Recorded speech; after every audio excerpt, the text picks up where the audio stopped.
We continue our examination of man's effort to turn back the clock. As we sit here today, science is rewriting the rules of human longevity, and ordinary people are clamoring for ways to push the boundaries of lifespan beyond what we've long been taught are the limits. Hi, Liz. Don and Tammy Hoover are regulars at Bloom Wellness Clinics in Phoenix, Arizona. How long have you all been coming here? We were trying to figure that out, maybe 10 years. Probably at least 10 years. How old are you guys, if you don't mind me asking? I'm 58. And I'm 67.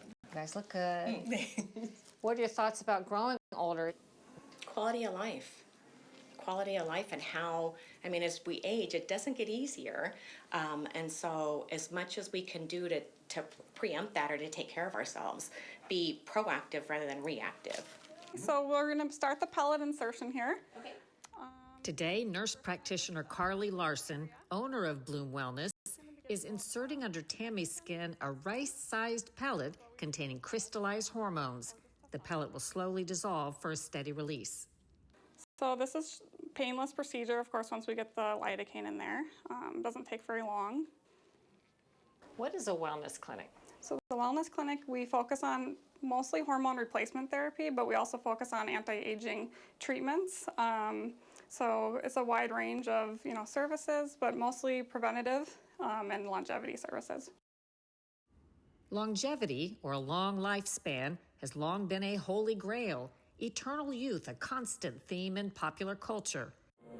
For that I would give everything. There's nothing in the whole world I would not give. I would give my soul for that. The picture of Dorian Gray, based on an Oscar Wilde novel, explores the pursuit of immortality through a character that remains young while his portrait ages.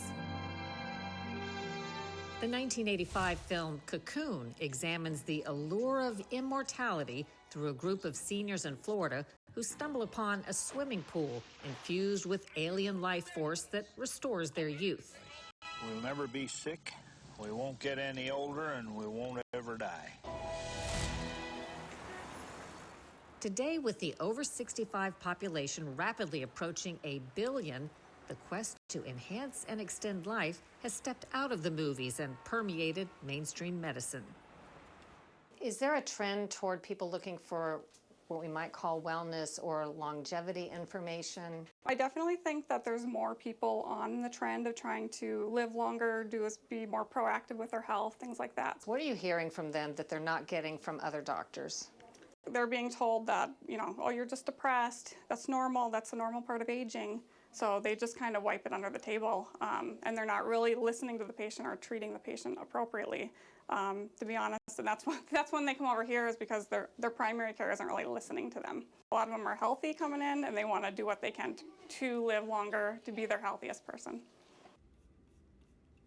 Leading the charge are visionary scientists whose work is transforming theory into tangible advances. Visionary scientist David Sinclair has popularized supplements that boost levels of a crucial coenzyme, potentially delaying age-related decline. At the Buck Institute for Research on Aging, researcher Eric Verdin explores how metabolic shifts can extend healthy years. Maria Blasco of Spain's National Cancer Research Center focuses on telomeres, a piece of DNA at the end of animal chromosomes, protecting them from degradation. Nir Barzilai, director of the Institute for Aging Research at Albert Einstein College of Medicine, is leading a study testing the diabetes drug metformin as an anti-aging agent. And Vadim Gladyshev at Harvard is investigating rejuvenation by reprogramming or resetting cells without turning them cancerous. As researchers work to crack the code on aging and how to slow or stop it, there's a philosophical and scientific divide. Is aging a natural, programmed part of life, or a treatable condition akin to a disease that can be cured? I see aging as a kind of great challenge to humanity. It's not something that we have to accept as inevitable. Antony Choka is an associate professor at Howard University who studies the cell and molecular biology of aging. Do you see it as an illness, a disease, a common process that could be reversed? Great question, great question. So I actually call it a meta-disease in the sense that it is the cause behind almost every other disease.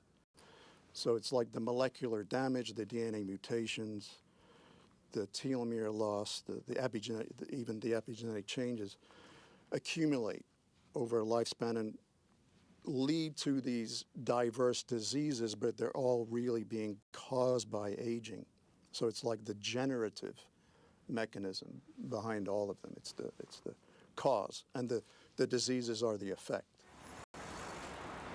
Whatever the theory, advances are arriving at breakneck speed, and there's been an explosion in the practice of medicine surrounding aging and longevity. Choka says he hopes we're on the cusp of virtual immortality. Do you think in your lifetime we'll be seeing people live to what age? You know, more people living to 120? I think it's quite possible, yeah. I think we're at actually an incredibly unique time, like maybe a time that only happens once in human history. And that time is where the people alive today could determine whether they live a very long time, potentially, extreme long old age, 1,000 years, for example. Do you think so that's possible that people can live 1,000 years? Yeah, I do. Yeah, I don't think there's any biological law that denies that possibility. But in the past, people dreamed of immortality and the fountain of youth and so on, but it was basically impossible. Like the science didn't exist. And in the future, I think it will be solved. Like it will be, say 100 years from now, the aging will be fully understood and potentially fully reversible. So we're kind of in a very unique sliver of time